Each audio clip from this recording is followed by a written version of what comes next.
de la transmittance d'un filtre analogique normalisé, parce que donc on a récupéré cette transmittance à partir de la table de Butterworth, d'un filtre de Butterworth de premier ordre. Alors, dans un premier temps, on s'intéresse à un filtre passe-bas. J'ai dit, dans la table, vous aurez dans premier ordre filtre, ça peut être un passe-bas, un passe-haut ou un passe-bande, etc. C'est à vous de faire la dénormalisation selon qu'il soit un passe-bas ou un passe-haut. Dans le cas d'un passe-bas, donc le S va être remplacé par P sur la pulsation de coupure. Alors, donc, on vous propose d'utiliser la méthode de l'invariance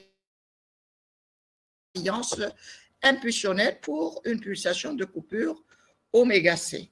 Alors, dans un premier temps, on vous demande de déterminer la transmittance dénormalisée du filtre analogique, après la réponse impulsionnelle du filtre analogique, toujours, et puis passer à sa réponse impulsionnelle échantillonnée. Alors, pour cela, donc, on va commencer d'abord par la dénormalisation. J'ai dit dans le cas de la dénormalisation d'un filtre passe-bas, si c'est un passe-bas, je mets S égale à P sur oméga C. Si c'était un passe-haut, j'aurais mis le contraire, c'est-à-dire oméga C sur P. Et donc là, j'ai mon filtre dénormalisé, analogique dénormalisé. Sa réponse impulsionnelle, HA, je peux la déterminer moyennant donc la transformée de la place inverse. Je détermine la transformée de la place inverse dans ce cas de figure. Ça va être relativement oméga C, c'est une constante, et puis vous avez automatiquement 1 sur oméga C plus P qui correspond à exponentielle moins oméga C T. Là, c'est la réponse impulsionnelle du filtre analogique. Le fait qu'il soit causal, ça veut dire la T positive. J'aurais pu multiplier HA de T par U de T pour dire qu'il est causal sans mettre le T supérieur à 0. Là, directement, on passe à la réponse impulsionnelle numérique. Dans ce cas de méthode, on vient tout juste de le dire tout à l'heure, il faut faire attention parce qu'on passera de la réponse impulsionnelle du filtre à la réponse impulsionnelle échantillonnée en divisant par FE, c'est-à-dire en multipliant par TE, dans cette technique, dans cette méthode. Bien sûr, toujours pour N positif, c'est-à-dire causal. Alors, à partir de là, je remplace dans H de Z, je remplace H de Z est égal à quoi? Elle est égale à la somme des H de NZ à la puissance moins N. Donc, une somme géométrique qui converge par rapport à une raison qui doit être inférieure à 1, d'accord? Et cette raison, c'est l'exponentielle moins TE oméga C Z moins 1. Et donc, on met la raison ici de votre somme des H n Z à la puissance N, N allant de 0 à plus l'infini. On a parlé comment on détermine la somme la convergence d'une somme de raisons Q. Alors, donc, on arrange les choses. Donc, on peut garder tout simplement ça, comme on peut multiplier par Z en haut et en bas et obtenir la même TZ. Mais il est préconisé de garder les Z-1 quand il s'agira de filtrage. Je mettrai en Z seulement si je veux déterminer et le pôle et je veux faire l'étude sur H de Z. Pour le moment, donc, on a déterminé H de Z comme elle se présente ici et on veut savoir si le filtre numérique et le filtre analogique présentent le même gain. Donc, parce que je veux coïncider les deux filtres, donc je veux réaliser un filtre numérique avec la condition que j'ai la coïncidence des deux gabarits, d'accord? Donc, je regarde là pour le gain de ce filtre. Comme c'est un filtre passe-bas, c'est parce que c'est un filtre passe-bas que je m'intéresserai à la détermination de f de A au point 0. c'est-à-dire pour une fréquence égale à 0. Parce que pour un filtre passe-bas, c'est à la fréquence 0 que je déterminerai son gain. Donc, je m'intéresserai au point 0 et je trouve que le gain ici est égal à 1, mais le gain ici, il n'est pas égal à 1 parce que si je remplace le z par 1, parce que la relation entre P et le z, c'est que le z, c'est l'exponentielle P, NTE, d'accord? Donc, si je remplace pour le P égal à 0, le Z va être égal à 1. Et donc, quand je remplace dans H de Z, Z par 1, je trouve que c'est égal à TE oméga C sur 1 moins exponentielle moins TE oméga C, en remplaçant le Z avec 1. Donc, je trouve que le gain n'est pas à 1. Alors, donc, ce H de Z va coïncider avec HA de P à K pi près, c'est-à-dire je dois le multiplier par un K de telle façon que je vais faire une correction afin que le gain soit égal à 1. D'accord? Donc, certes, c'est mon filtre numérique, mais attention, ce filtre numérique ne présente pas le même gain que le filtre analogique. Alors, je vais faire une correction, je vais introduire une constante K que je trouverai de telle façon que le gain soit égal à 1. Alors, donc, je disais que je m'intéresse à un filtre passe-bas, donc c'est au point 0 que je vais trouver son gain. Et donc, en mettant le F égal à 0, c'est-à-dire P égal à 0, je trouve le gain du filtre analogique qui était égal à 1. Mais par contre, dans ce cas, quand P égale à 0, c'est-à-dire à l'origine, le Z étant égal à 1, quand je remplace le Z par 1 dans le H numérique, d'accord? Parce que j'ai distingué le HA analogique et grand H, c'est le numérique que j'ai. Donc, quand je remplace, je trouve que le gain n'est pas égal à 1. Donc, je vais trouver cette constante qui va me rendre le gain égal à 1. Et en mettant ceci égal à 1, donc je force le gain égal à 1, je trouve mon cas. Donc, le cas à partir duquel je dois multiplier mon H de Z, c'est le suivant. Et en multipliant mon H de Z que j'avais trouvé dès le départ avec ce cas-là, donc, je vais avoir le résultat suivant. Et moyennant ce résultat, je vois bien que si je remplace le Z avec 1, le H de Z va être égal à 1. Et de là, donc, j'ai obtenu que ce soit pour le filtre analogique ou le filtre numérique, le même gain. J'ai coïncidé les deux filtres. Alors, une fois déterminé H de Z, il est très simple de déterminer les coefficients de mon filtre. Et là, donc, je détermine l'équation de récurrence. Donc là, les coefficients du filtre apparaissent déjà. C'est un filtre d'ordre 1, d'accord? Ces coefficients, c'est le premier, il présente le coefficient que voici 1 moins expo de TE oméga C, d'accord? Et 0 le deuxième. Et pour le dénominateur, 1 et moins exponentielle moins TE oméga C pour le deuxième paramètre, c'est-à-dire le coefficient du dénominateur. Et donc, voilà mon équation aux différences. Et c'est l'équation qui va me permettre le filtrage. Mais jusque-là, qu'est-ce que j'ai déterminé? J'ai déterminé ces coefficients du filtre. Ce que je viens de déterminer, c'est le 1 moins exponentiel qui est le premier coefficient concernant les xi et le 1 moins exponentiel, les coefficients concernant les yi, d'accord? C'est-à-dire relativement à la sortie, pondérant la sortie. Et une fois déterminé, j'ai déterminé mon filtre numérique équivalent au filtre analogique de Butterworth du premier ordre et qui présentera les coefficients suivants. Il vous suffit maintenant d'avoir une fréquence de coupure, une période d'échantillonnage pour définir votre filtre relatif à la fréquence de coupure que vous avez choisie et la période choisie. Alors, à partir du moment où j'ai déterminé mes coefficients, je peux vérifier mon filtre, je veux voir est-ce que exactement si c'est un passe-bas, donc il me suffit de remplacer les différentes valeurs mon oméga C qui est égal à 2 fois pi FC, d'accord?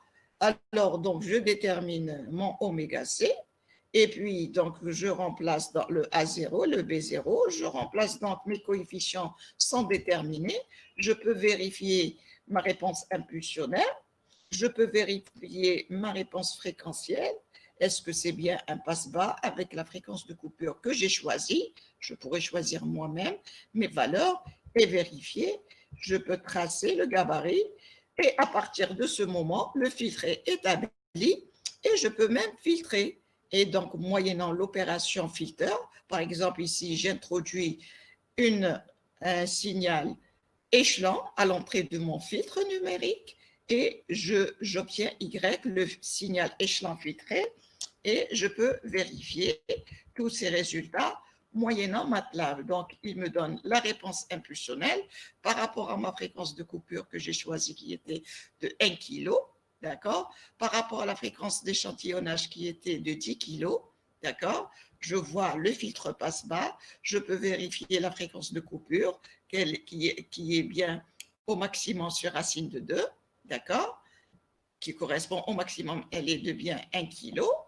Et donc là, ce que je peux voir avec cette réponse impulsionnelle, bien sûr, bon, un des étudiants d'embarquer m'a dit, bon, madame, mais la réponse impulsionnelle, c'est un RII, et la réponse impulsionnelle doit être infinie. Bien sûr, Maradish MATLAB, il ne va pas vous donner une réponse impulsionnelle infinie. Bien sûr, elle est infinie, mais sachez qu'elle va aller vers zéro à partir du moment où elle prend des valeurs allant vers zéro, presque zéro. Donc, il vous présente seulement une partie de cette réponse impulsionnelle.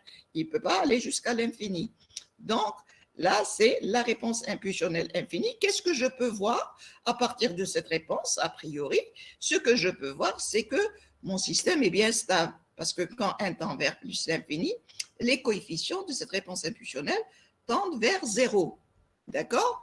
Donc, et vous voyez que le RII, ce n'est pas comme le FIR par rapport ne serait-ce à la réponse impulsionnelle. Dans le FIR, vous vous rappelez, la réponse impulsionnelle, elle était toujours symétrique.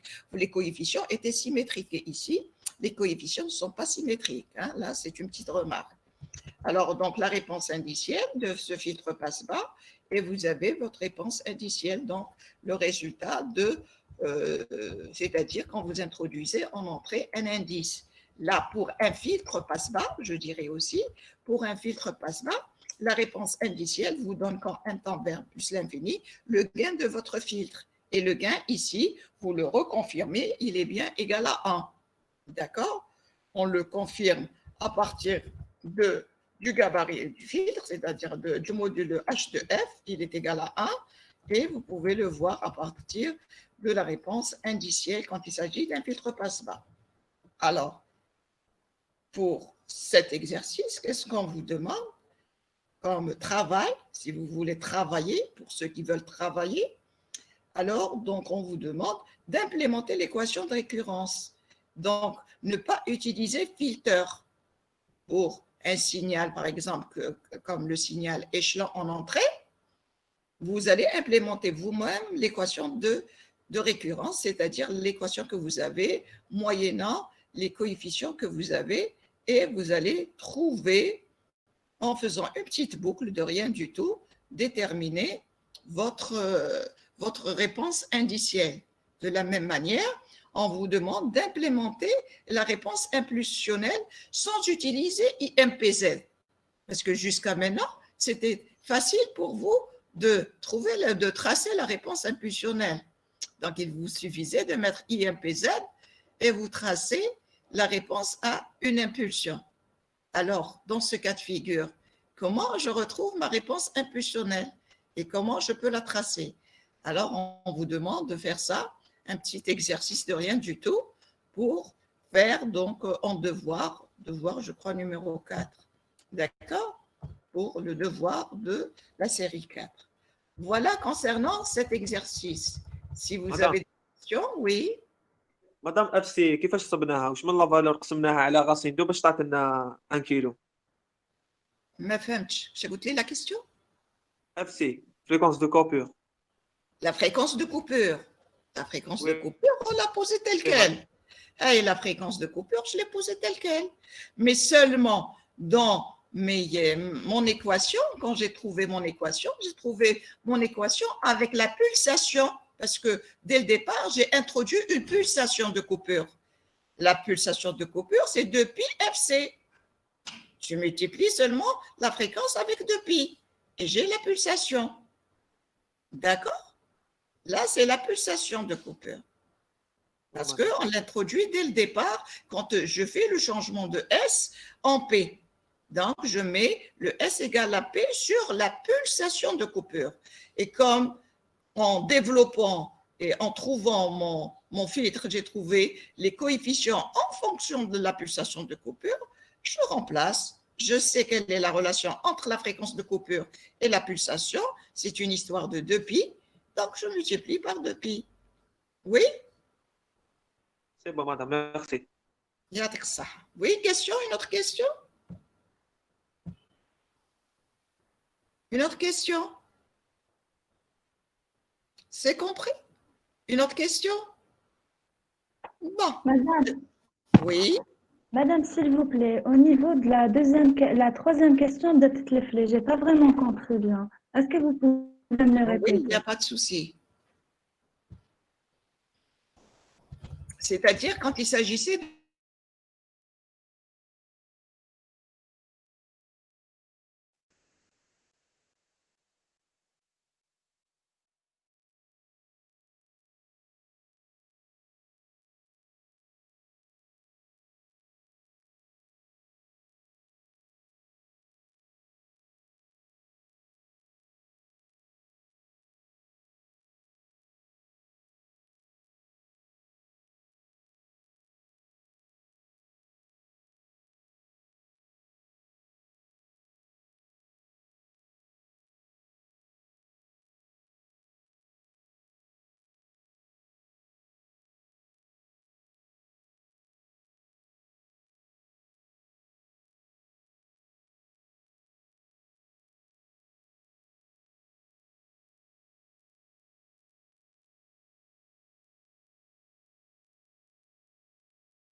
Seulement راحت la connexion.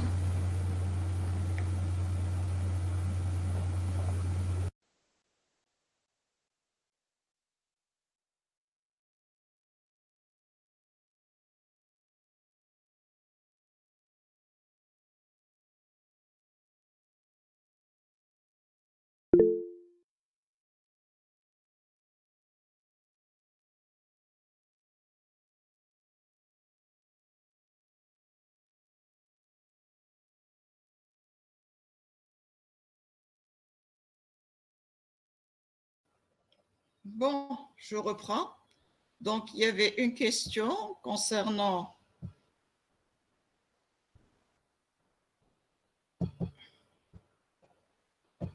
la détermination du cas, si j'ai bien compris.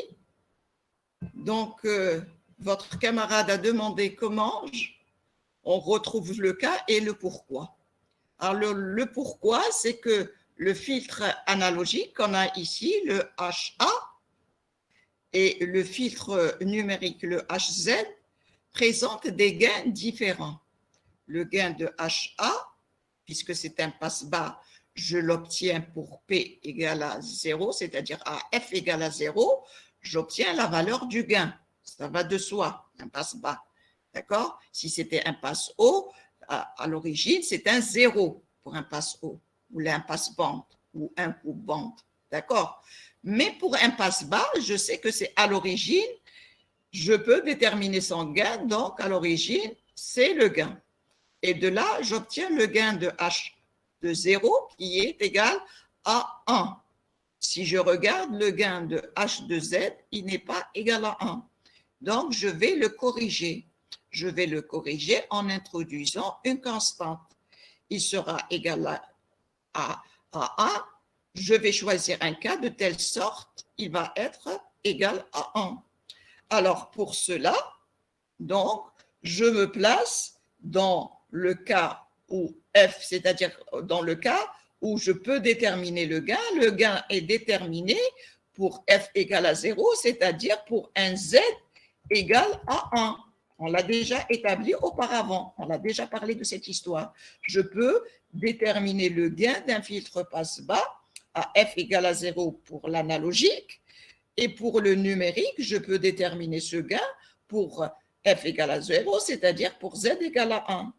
Alors, je mets pour Z égale à 1, je mets que ce gain, je veux le forcer égal à 1, et de là, je trouve le cas qui va me permettre de garantir ce gain égal à 1. Donc, à partir du Z, H de Z que j'ai trouvé, je dois le multiplier par ce cas-là, par cette valeur de K, pour avoir un gain égal à 1. Effectivement, quand je multiplie le H de Z trouvé par ce cas-là, je trouve un H de Z que voici. D'accord? Il suffit de remplacer. Et en remplaçant cette valeur, donc je vois bien que pour Z égale à 1, je trouve bien mon gain égal à 1. Donc, c'est une façon de corriger le filtre numérique pour lui trouver le coïncider avec le filtre analogique sur le plan gain. D'accord? Donc, de cette manière, je garantis un gain égal à 1 et je peux trouver l'équation aux différences moyennant la réponse, plutôt la transmittance en Z. Et de là, j'ai trouvé mes coefficients du filtre, j'ai conçu le filtre en trouvant ces coefficients que voici. Cet exponentiel et ce 1 moins exponentiel sont les coefficients du filtre. D'accord? Et pour vérifier mon filtre, effectivement, si c'est un passe-bas, si il est stable, si sa réponse, du point de vue réponse impulsionnelle, si je veux utiliser le filtrage, j'utilise le filtrage moyennant les caractéristiques que je viens d'établir. Donc, j'écris un programme jusqu'à au fait, je mets le A, je mets le B, c'est-à-dire les coefficients que je viens de trouver, que je viens de concevoir. Et là, je ne fais que vérifier effectivement jusqu'à le tracé de la réponse impulsionnelle et du module du filtre. Je ne trace que pour vérifier. Effectivement, c'est un filtre de gain 1. Effectivement, c'est un passe-bas. Effectivement, sa fréquence de coupure, elle est à 1000. Effectivement, il est stable. Donc, tout ça, c'est une vérification moyennant MATLAB. Mais ce n'est pas MATLAB qui m'a donné les coefficients. C'est la conception personnelle. Et là, à partir du moment où j'ai trouvé mes coefficients, j'ai vérifié mon filtre, etc. Donc, je peux filtrer. Donc, je peux utiliser n'importe quelle entrée X et je peux filtrer moyennant l'opération filter. Et je peux tracer le signal filtré. Et là, en utilisant une entrée indice, c'est-à-dire je mets un 1 en entrée sur 200 points et je fais filter avec les coefficients de mon filtre, le A et B de ce filtre-là que je viens de concevoir. Je réalise, là, en faisant filter, j'introduis l'équation que voici et je réalise tout le filtrage. Donc, je mets une boucle, MATLAB, mais une boucle en utilisant filter. C'est une fonction MATLAB. C'est comme on dit quand vous faites un programme, c'est un sous-programme. Il appelle l'opération, la fonction filter. Et qu'est-ce qu'il fait dans l'opération? Si on va plus loin et on regarde qu'est-ce qu'il fait, il utilise une boucle. Et dans la boucle, il récupère les données que vous lui avez données, le A et le B que vous avez introduit. Ici, en mettant filter A et B, vous lui avez introduit les coefficients. Et donc, il introduit, moyennant ces coefficients, il réalise la boucle qui va lui faire cette opération de filtrage et il va vous donner le Y. Alors, on vous demande, au lieu qu'il le fasse lui-même moyennant la fonction filter, on vous demande d'implémenter votre filtre vous-même et l'implémenter sur MATLAB et de réaliser le filtrage vous-même, c'est-à-dire une petite boucle où vous introduisez les données et vous faites le filtrage. Et la même chose, jusqu'à maintenant, vous utilisiez toujours IMPZ, et vous lui donnez AB, alors on vous demande de le faire vous-même, c'est-à-dire vous avez votre A, vous avez votre B, alors vous me donnez la réponse impulsionnelle et vous me la tracez sans utiliser IMPZ, c'est-à-dire en utilisant une boucle que vous concevrez vous-même pour voir si vous avez compris. L'exo 2.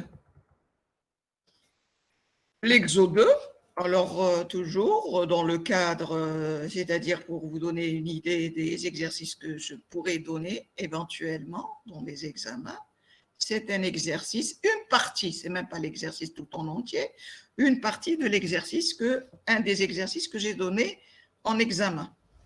Donc, cette partie-là, elle concerne le filtrage d'un signal x de t qui se présente comme étant la somme de deux cosinus et puis du bruit. Donc, c'est un signal bruité. On vous donne la forme du spectre du bruit. Et donc, voici votre bruit avec son spectre que voici.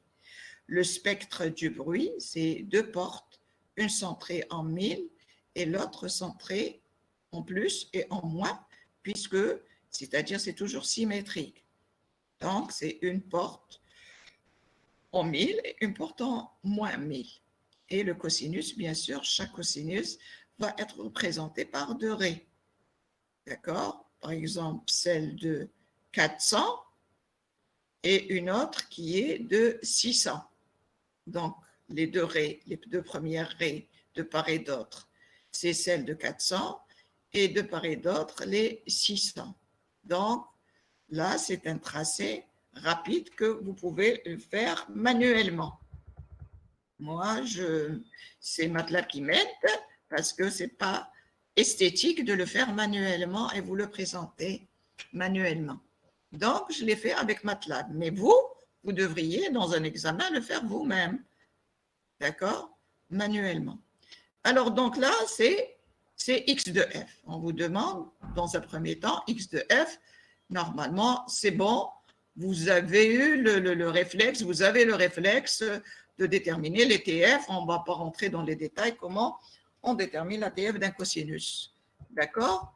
On l'a déjà établi. Et on vous demande de déterminer à partir de là quelle est la fréquence de coupure du filtre qui va vous permettre de récupérer le signal utile. Si je considère que B de T est le bruit et le reste est le signal utile, c'est-à-dire ce qui est en rouge, c'est votre signal utile et ce qui est en bleu, c'est le bruit. Alors, le filtre qui va me permettre de récupérer le rouge du bruit, c'est le filtre ou un filtre passe-bas. Et le filtre passe-bas, sa fréquence de coupure va être dans l'intervalle 600-900. D'accord? Dans cet intervalle-là, je peux choisir n'importe quel filtre passe-bas de fréquence de coupure dans cet intervalle. Ou je peux choisir un filtre passe-bande. Un filtre passe-bande de fréquence de coupure, ici, inférieure à 400, et ici, elle doit être entre 600 et 900. Donc, j'ai le choix entre deux types de filtres, ou un filtre passe-bas dont la fréquence est comprise entre 600 et 900, ou un filtre passe-bande dont la première fréquence est inférieure à 400 et la deuxième fréquence comprise entre 600 et 900. Là, pour le filtrage du signal utile et du bruit. Alors, pour cela, on s'intéresse à un filtre numérique, d'accord? Et on vous demande dans un premier temps, puisque je vais utiliser un filtre numérique, j'étais en analogique, je vais passer au numérique. quelle est la fréquence d'échantillonnage minimale qui va me permettre de faire ce filtrage? Question pour l'ensemble des étudiants et j'attends votre réponse. Quelle est la fréquence d'échantillonnage minimale qui va me permettre d'échantillonner, de filtrer ce signal? J'attends votre réponse. مادام تكون نديرو تيوغام دو شانون عندنا Oui. اف او Oui, عندنا اف او مينيمال كبيره على اف او ديشونتيونات سور 2 F2 minimale, fréquence d'échantillonnage. Là, on a la fréquence d'échantillonnage minimale. Chez nous. Madame, c'est la fréquence d'échantillonnage maximale fois 2. Baraka aussi, vous mélangez, on ne dit pas fréquence d'échantillonnage maximale, on dit la fréquence maximale. Elle n'est pas d'échantillonnage. Ah, d'accord, la fréquence maximale. Voilà. Alors, pour vous, Baraka, c'est quelle valeur de la fréquence la fréquence maximale, pardon. Vous dites fréquence d'échantillonnage maximal. Quelle est la fréquence maximale de votre signal? C'est par rapport à quelle fréquence vous allez faire votre choix, autrement dit. Quelle est la fréquence qui va vous permettre de faire votre choix? Comme le signal se présente en fréquence pour vous. Madame, c'est 600. Pardon? C'est 600 Hertz. Non. Voilà. La fréquence maximale n'est pas de 600. Qu'est-ce que je vais filtrer? Je vais filtrer le signal X de T. Le signal XN, si vous voulez, en échantillonner. Après, il deviendra XN. D'accord? Le signal XN, il ne présente pas qu'en fréquence maximale 600. Quelle est sa fréquence maximale? Question pour tout le monde. Tout le monde a le signal en fréquence devant ses yeux. Quelle est la fréquence maximale de votre signal X?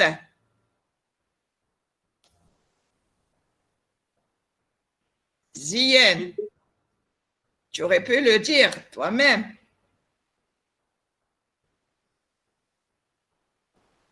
Pas tout à fait 1200, c'est 1100, puisque la largeur de la porte est en 200, ça veut dire 1100 d'un côté et 900 de l'autre. Donc, la fréquence maximale de votre signal est 1100.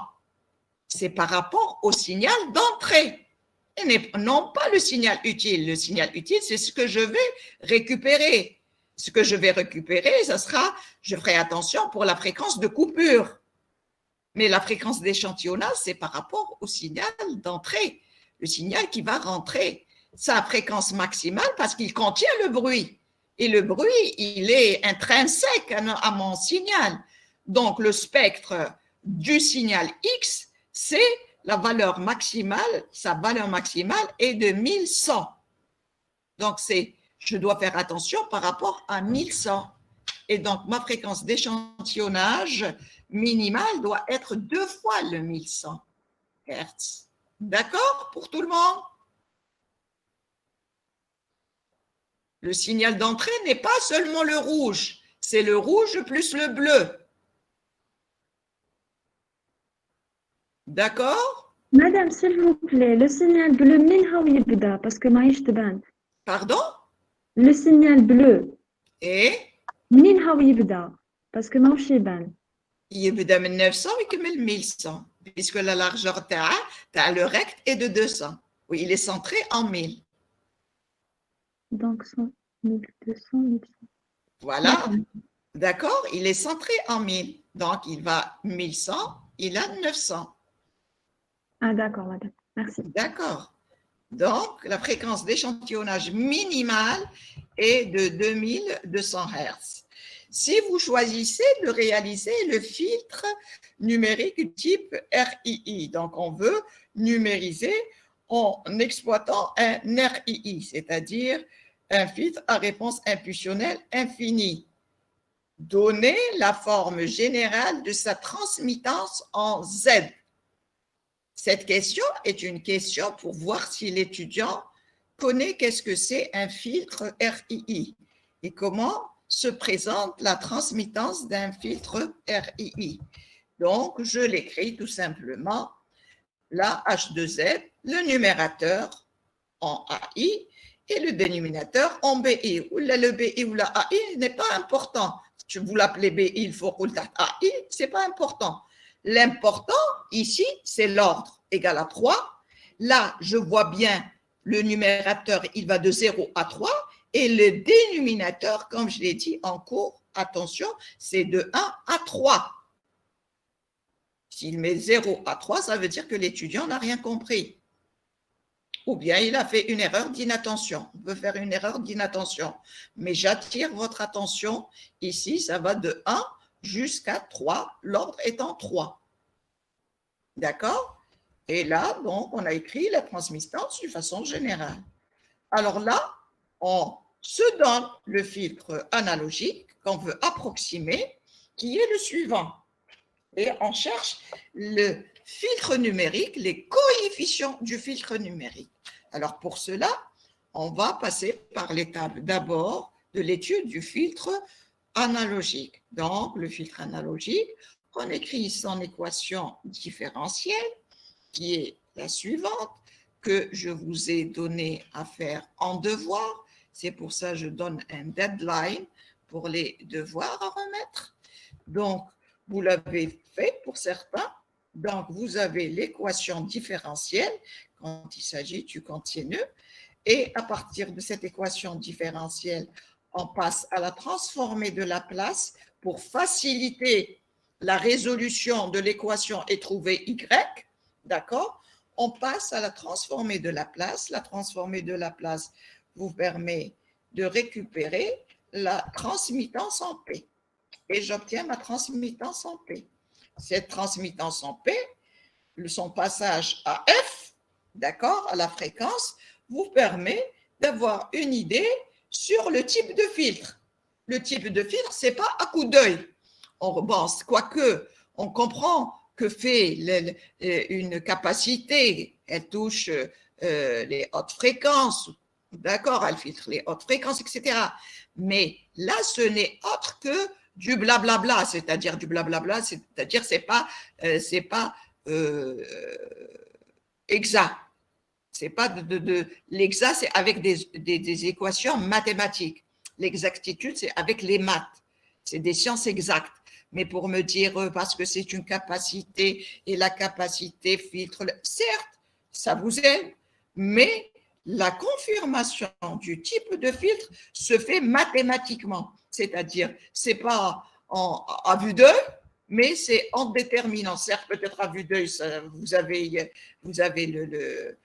l'intuition, etc., mais c'est pas intuitivement.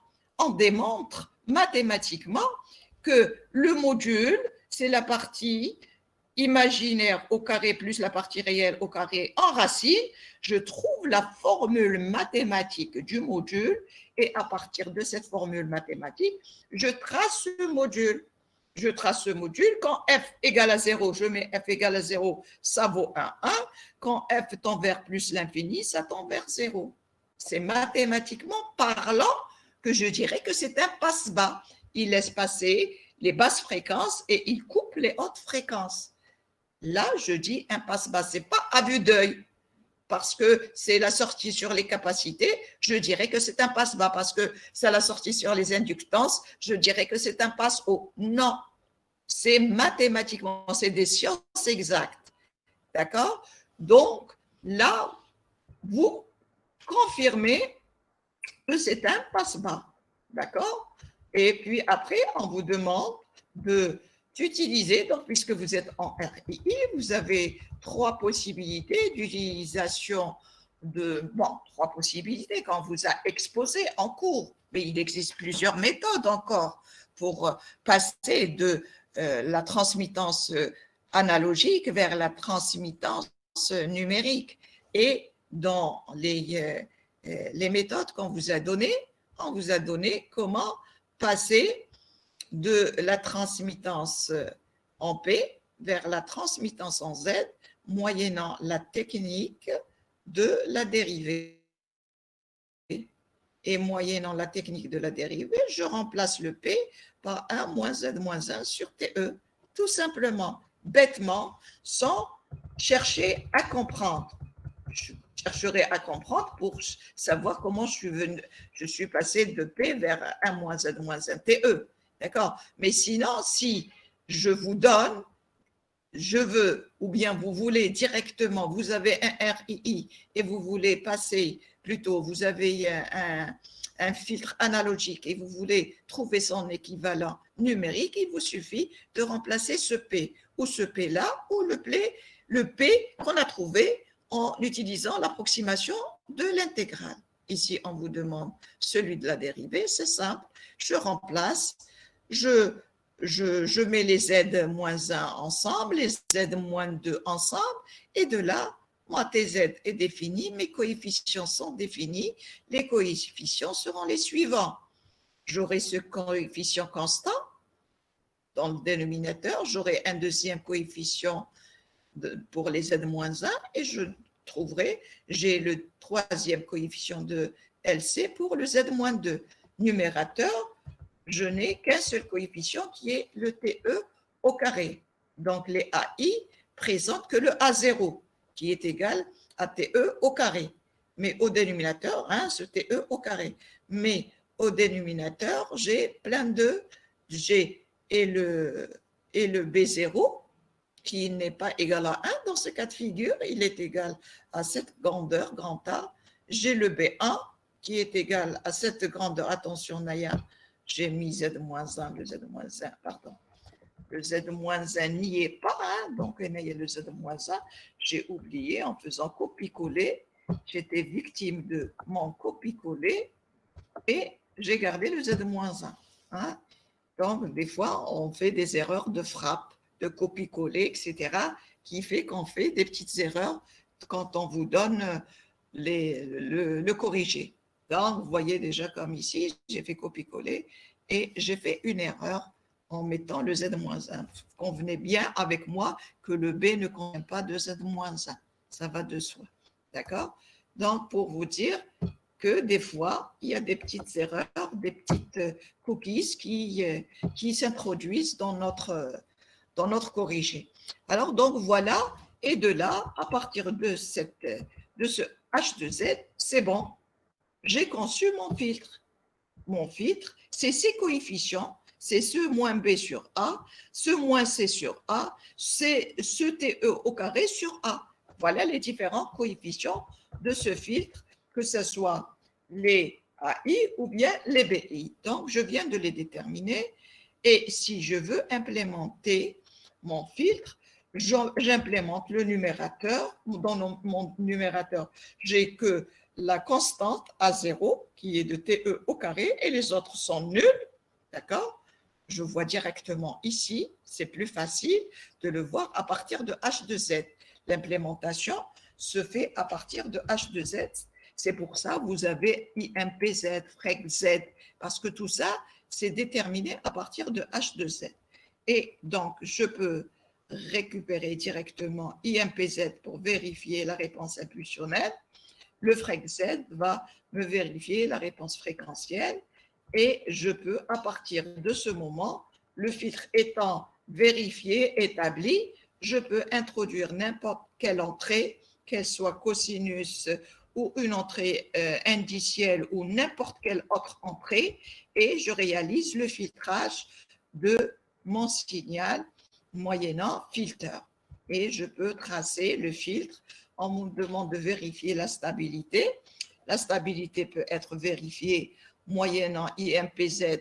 Si je la trace, il faut que je vérifie que cette réponse fréquentielle tend vers 0 quand 1 tend vers l'infini, comme je peux la faire moyennant les racines du dénominateur. Le dénominateur qui est là, ABC.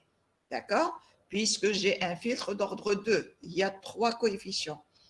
Alors, donc, en mettant Z plane, après avoir déterminé les racines, roots, c'est racines. En mettant Z plane, vous avez le tracé de vos racines à l'intérieur du cercle unité ou à l'extérieur, pour dire si c'est stable ou c'est instable. Voilà concernant cet exercice et la conception du filtre RII, moyennant donc la méthode de la dérivée. Des questions?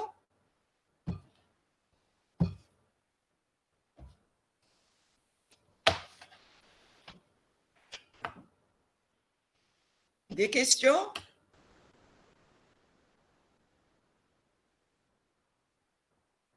L'équipe?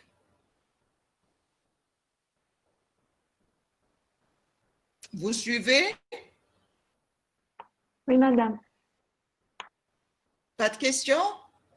Je continue. Vous pouvez donc revoir et refaire l'exercice et voir les difficultés de l'exercice pour les poser en présentiel ce jeudi, Inch'Allah. Alors, l'exo 4, alors dans l'exo 4, alors on revoit encore les FIR, donc on a vu la facilité de déterminer les RII, maintenant on reprend les FIR et on reprend cette notion de gabarit. Parce que j'ai dit, jusque-là, quand on vous donnait la conception d'un FIR, on vous donnait directement l'ordre de votre FIR et on vous spécifie même la fenêtre que vous allez utiliser dans sa conception. Alors, sachez que ce soit pour l'ordre du filtre ou bien la fenêtre que vous allez utiliser, donc c'est le gabarit de votre fil qui va vous orienter vers l'ordre et la fenêtre à utiliser. Alors, dans cet exercice, on vous donne les spécificités du gabarit suivant. Donc, on veut réaliser un filtre numérique FIR avec une fréquence de coupure de 1,5 kg, avec une fréquence d'échantillonnage de 8 kg, avec une largeur de bande atténuée de 0,5 kg et une atténuation dans la bande atténuée qui doit être supérieure à 51 dB. Alors, donc, déjà, je vais, puisque c'est un FIR, puisque c'est un passe-bas, donc je vais automatiquement prendre le gabarit d'un filtre idéal passe-bas. D'accord? Dont la fréquence de coupure est de 1,5, fréquence d'échantillonnage que voici, et l'ondulation. Cette ondulation, etc., va m'orienter vers l'ordre du filtre. Mais quand j'utilise la méthode du filtrage moyennant ici la réponse impulsionnelle, parce que on ne me donne pas la réponse fréquentielle, donc ça déduit automatiquement la technique de la réponse impulsionnelle, d'accord? Donc là, automatiquement, je vais utiliser la notion de normalisation. Mais j'ai dit, juste aujourd'hui, juste en utilisant cette notion de méthode de FIR, j'ai dit donc, faites attention sur la notion de normalisation. Donc, je peux normaliser par rapport à FE, comme je peux normaliser par rapport à FE sur 2. Qu'est-ce qui va m'obliger de changer FE ou FE sur 2? C'est les fenêtres de pondération que je vais utiliser. Et vous allez voir, là, puisque j'ai une contrainte sur la bande atténuée et j'ai aussi une contrainte sur la bande, disons, de transition, je regarderai sur l'ensemble c'est-à-dire du tableau que j'ai ici, quelle va être la fenêtre qui va être utilisée dans ce cas de figure.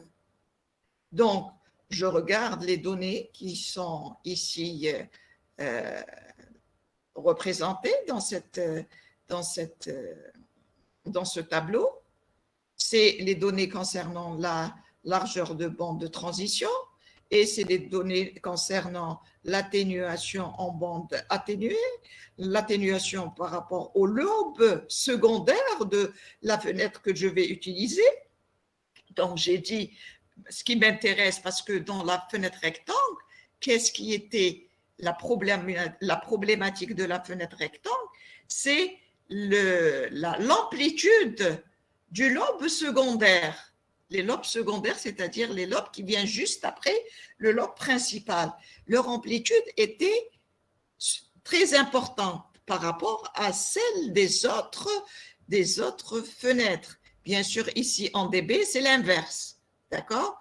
Vous avez la plus petite, c'est celle qui présentera le plus gros en amplitude linéaire. D'accord?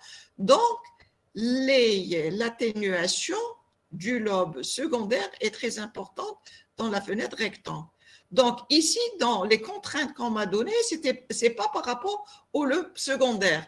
La contrainte, elle est donnée par rapport à l'ondulation de la bande atténuée. On m'a demandé de réaliser une bande, de récupérer la fenêtre qui va me permettre d'avoir une bande atténuée supérieure à 51 dB. Donc, je vois que les seules fenêtres qui présentent des bandes atténuées supérieures à 51 sont celles de Hamming, celles de Blackman, celles de Kaiser, comme c'est présenté ici. Donc, j'ai le choix. Donc, je ne dois pas choisir Hamming et je ne dois pas choisir la fenêtre rectangle. Donc, je choisis ou Hamming, ou Blackman, ou Kaiser. Mais je vais choisir la plus simple du point de vue calcul, de présentation et d'exploitation. Je vois que Hamming, elle est la plus simple. Elle est plus simple que Blackman, qui est plus simple que Kaiser. Dans Kaiser, il y a d'autres paramètres qui rentrent en jeu, bêta, etc. Donc, je vais choisir celle de Hamming. Mais dans Hamming, là, moyennant la largeur de bande que je me suis imposée, je vais déterminer le nombre de coefficients parce que dans celle de Hamming, la largeur de bande de transition est en fonction, et d'ailleurs toutes, elles sont en fonction de l'ordre. Et c'est cette contrainte sur la bande de transition qui va me permettre de déterminer l'ordre de mon filtre ou le nombre de coefficients de mon filtre qui est lié. L'ordre et le nombre de coefficients sont liés. Mais je regarde très très bien l'NEA relativement dans ce tableau. On me confirme que le N que j'ai ici, c'est le nombre de coefficients du filtre. N, c'est le nombre de coefficients du filtre. Le N-1, c'est l'ordre de mon filtre. Parce que j'ai dit, il faut toujours faire attention où se trouve l'ordre, où se trouve le nombre de coefficients. Donc, N ici, en choisissant ce N-là, ça va être, donc ce que quand je vais mettre le delta est égal à 6,6 sur N, le N va représenter le nombre de coefficients. D'accord? Donc, je tirerai de là le nombre de coefficients et de là, je saurai quel est l'ordre de mon filtre puisque c'est le nombre de coefficients moins 1. D'accord? Mais qu'est-ce qu'on me dit aussi concernant ces fenêtres? C'est que ces fenêtres sont normalisées à FE sur 2. Donc, je ne peux pas me permettre de normaliser à FE et j'utilise des fenêtres qui sont normalisées à FE sur 2. C'est-à-dire, la fréquence d'échantillonnage ici, elle est de n,5 et non pas de 1. Donc, il faut que ce soit la même fréquence d'échantillonnage. Donc, plutôt la période d'échantillonnage. Et de n,5, mais la fréquence aussi. D'accord? Donc, INEA, quand je vais normaliser, dans mon cas de figure, je normalise de la même manière que les fenêtres parce qu'à un certain moment donné, je vais multiplier ces coefficients avec la fenêtre. Et la fenêtre, comme elle est échantillonnée à FE sur 2, Donc, il faut que je fasse attention dès le départ. Je normalise le tout par rapport à FE sur 2. Et donc, là, dans cet exercice, je prends FE sur 2. Donc, FE sur 2, ça va être égal à 4. Et je normalise l'ensemble, c'est-à-dire la fréquence de coupure va être normalisée par rapport à 4, qui est la fréquence d'échantillonnage sur 2. Le delta F va être normalisé par rapport à 4. Donc, il faut que je fasse attention. Et donc, là, c'est la bande de transition. Là, donc, la fréquence de coupure normalisée à FE sur 2. Mais quelle va être la fréquence, donc là, par rapport à mon gabarit que voici? La fréquence de coupure que je vais utiliser, qui va jouer le rôle du filtre idéal, d'accord, ici, pour un filtre idéal, la fréquence de coupure du filtre idéal rectangle serait la fréquence de coupure que j'ai ici, plus la bande de transition sur 2. Donc, ce qu'on m'a donné comme fréquence de coupure, c'est cette fréquence de coupure ici, d'accord, de la bande que j'ai, d'accord. Alors, donc, il y a la fréquence de coupure réelle du filtre passe-bas idéal que j'aurai être la fréquence de coupure qu'on m'a donnée, normalisée, et la fréquence, la bande de transition normalisée. J'aurais pu prendre le tout normalement et normaliser à la suite, à la fin, comme ici. D'accord? Il y a non normalisé, Kamel. On va d'après, je normalise. Et en normalisant, on a donc l'égalité, elle n'est pas tout à fait logique et correcte. Hein? Donc la non normalisée et après, c'est normalisé. D'accord? Donc il y a une petite correction à établir. Ce n'est pas égalité. Non normalisé et normalisé. Donc là, la fréquence de coupure normalisée, je normalise d'abord ça. J'aurais pu normaliser d'abord ça. C'est ce que je préconisais, plus la normalisation de ça. Ça me fera 0,125 et j'obtiendrai le 0,4375 où je prends le tout et je normalise à la suite. D'accord? Et une fois normalisé, je sais que donc c'est le filtre passe-bas idéal avec la fréquence F' que je viens d'établir ici.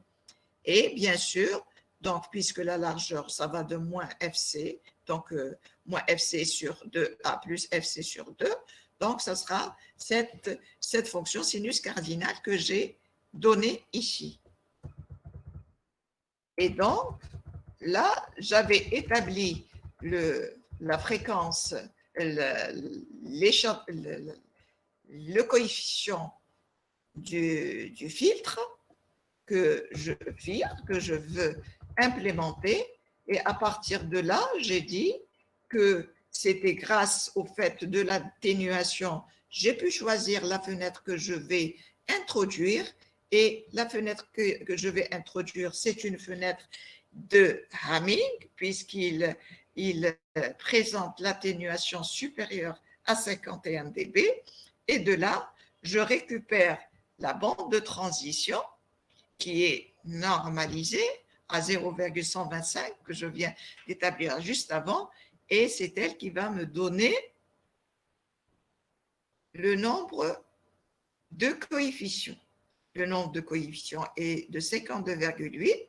Comme c'est un nombre entier, je prends le nombre qui vient juste après, c'est-à-dire 53. Donc, le nombre de coefficients est de 53, d'où l'ordre du filtre est de 52. Donc, là, c'est les spécificités du gabarit qui m'ont permis de choisir l'ordre de mon filtre. Et à partir de ce moment, puisque j'ai choisi la fenêtre de Hamming, donc je multiplie, donc je tronque, moyennant cette fenêtre, je fais un tronquage, je mets H de N de K multiplie W de K, le H de N de K que j'avais établi juste avant. Et à partir de ce moment, j'écris mon W de K qui est donné ici, dans le tableau. Je le récupère à partir du tableau. Donc, c'est le même. D'accord? Mais ce qui est important, c'est qu'il est échantillonné de la même manière que Hn de K, à TE sur 2. Et de là, j'ai H de K qui est égal à Hn de K que multiplie W de K, et je remplace mon Hn de K que j'avais établi juste avant et que je multiplie avec W de K. W de K, je remplace tout simplement. Après un retard, le filtre causal, hein, c'est HK causal, c'est celui que j'avais appelé HK qui va être retardé de 26, puisque le nombre de coefficients est 52, ou plutôt l'ordre de mon filtre étant 52, donc je prends l'ordre sur 2 et je décale de l'ordre sur 2, c'est-à-dire de 26. Et j'obtiendrai le H de n moins K moins 26, parce que tous les K vont être retardés de 26, que multiplie W de K moins 26. C'est-à-dire, dans l'équation de HNK, le K va être retardé de 26. Et dans la fenêtre W de K, le K va être retardé de 26. Et là, j'ai déterminé à partir de là mes coefficients du filtre. Voilà les coefficients du filtre que je peux programmer.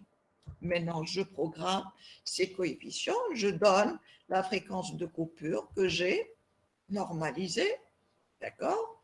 Le K qui va de 0 jusqu'à 52, puisque j'ai 53 coefficients. Je présente le H causal, que c'est la traduction de cette équation que j'ai écrite là, mais seulement qu'elle soit bien lue et correctement lue par MATLAB. Donc, il faut faire attention avec le point étoile et là où il faut mettre les étoiles, les parenthèses, etc. Alors, donc, et à partir de ce moment, j'ai déterminé mes coefficients. Je peux vérifier mon filtre. Est-ce que c'est un filtre qui présente une stabilité? Bon, la stabilité, ça va de soi puisque c'est un filtre, mais au moins que les coefficients sont symétriques parce que c'est ce qui caractérise le filtre. Et en plus, je peux vérifier la réponse fréquentielle. Est-ce que c'est bien un filtre passe-bas? Je peux utiliser n'importe quelle entrée pour filtrer. Je regarde, ma réponse fréquentielle, plutôt impulsionnelle, elle est bien symétrique, comme c'est le cas de tout filtre FIR. Donc, je la vois bien symétrique, elle est de 53. Je vois que la fréquence de coupure, elle est donc déterminée à partir de la valeur de 0,475, donc ici, hein, normalisée, puisque la normalité ici est à FE sur 2. Je la vois parce que là, ça va jusqu'à 1, puisque je divise entre FE sur 2 avec FE sur 2, ça devient 1.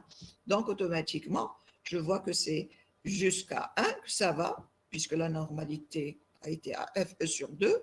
Je vois que l'ondulation, elle commence à partir du moment que c'est supérieur à 53 dB. Donc, il y a une ondulation.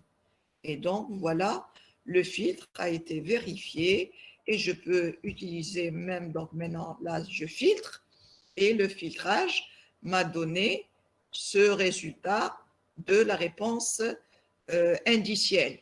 La réponse indicielle, j'ai dit, pour le cas d'un filtre passe-bas, elle vous donne, quand un tend vers l'infini, elle vous donne le gain de votre filtre. Et je vois bien que le gain de mon filtre, il est égal à 1. Voilà, en un temps record, j'ai fait mon TD numéro 4. Pourquoi? Parce que les étudiants ne posent pas de questions.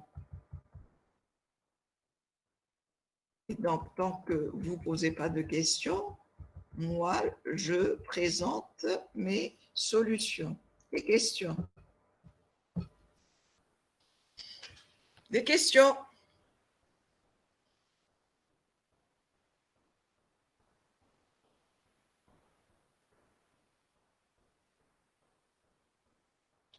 On n'est pas connecté?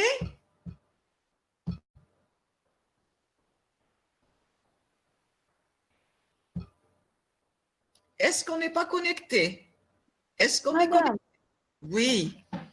s'il vous plaît, dans le deuxième exercice, Le deuxième exercice, oui.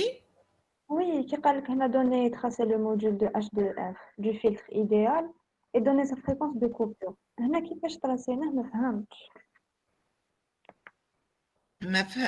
L'exercice 2, je vais mettre l'exercice 2, le deuxième. Hein? Oui, madame. Ce n'est pas le quatrième, c'est le troisième. Hein? Mais parce qu'il y avait un exercice en plus que j'ai enlevé. Là, Naya? Oui?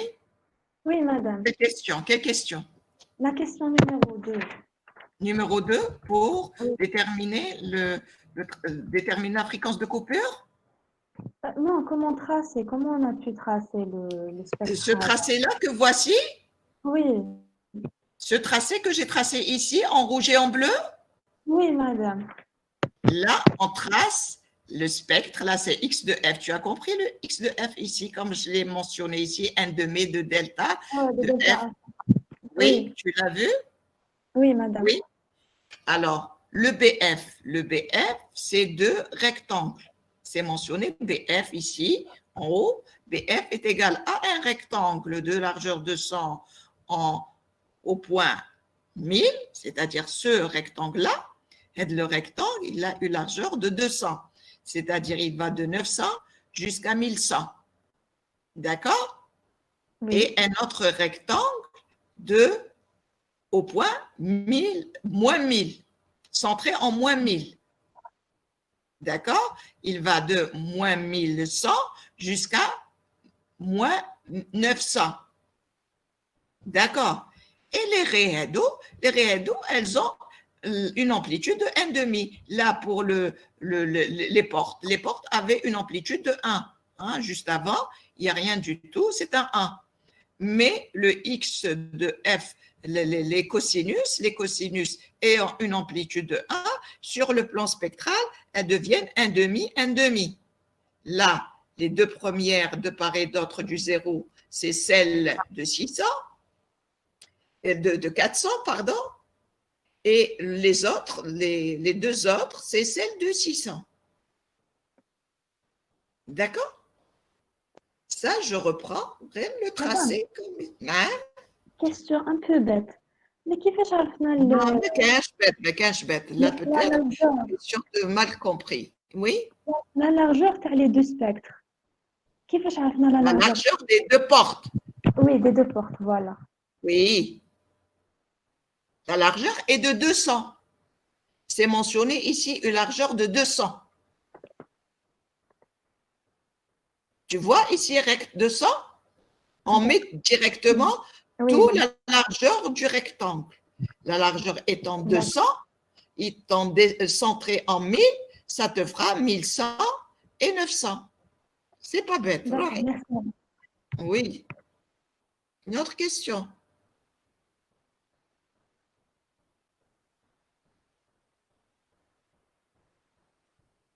Question.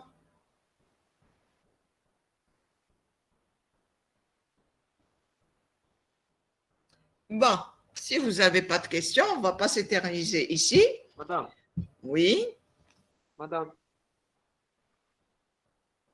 Oui, chez nous. madame, Oui.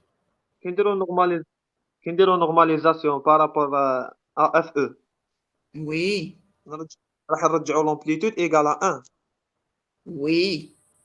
صح كنديروا normalisation par rapport à FE sur 2, l'amplitude tous les deux. Est-ce que l'amplitude tous les deux تاع signal échantillonné ولا تاع la fenêtre?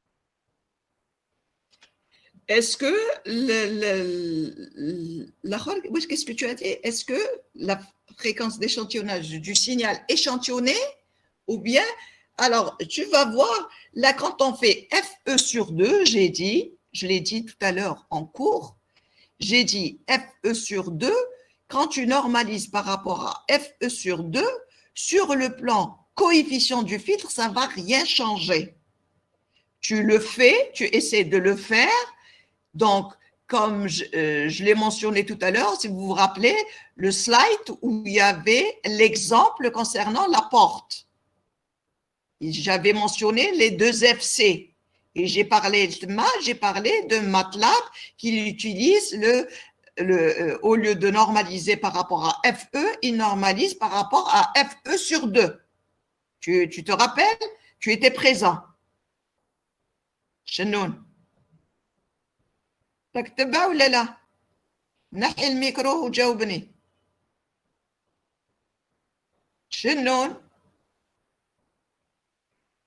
راح. Il a posé sa question, il est parti.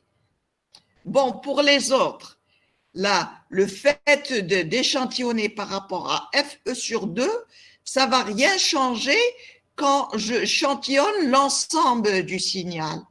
L'ensemble que ce soit au numérateur ou au dénominateur. J'ai dit que vous pouvez le vérifier moyennant MATLAB. MATLAB échantillonne, c'est-à-dire normalise par rapport à FE sur 2, mais cette normalisation vous retrouvez le même résultat moyennant FE. Et on va parler de ça en présentiel. Rappelez-moi, pour ceux qui n'ont pas compris cette histoire de normalisation, d'expliquer ce cas de figure.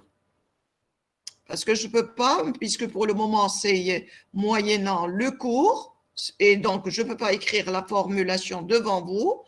Donc, ça prend du temps pour écrire avec les équations. Donc, mais je vous l'expliquerai, la différence entre le fait d'échantillonner par rapport à FE sur 2 ou par rapport à FE. D'accord? Oui.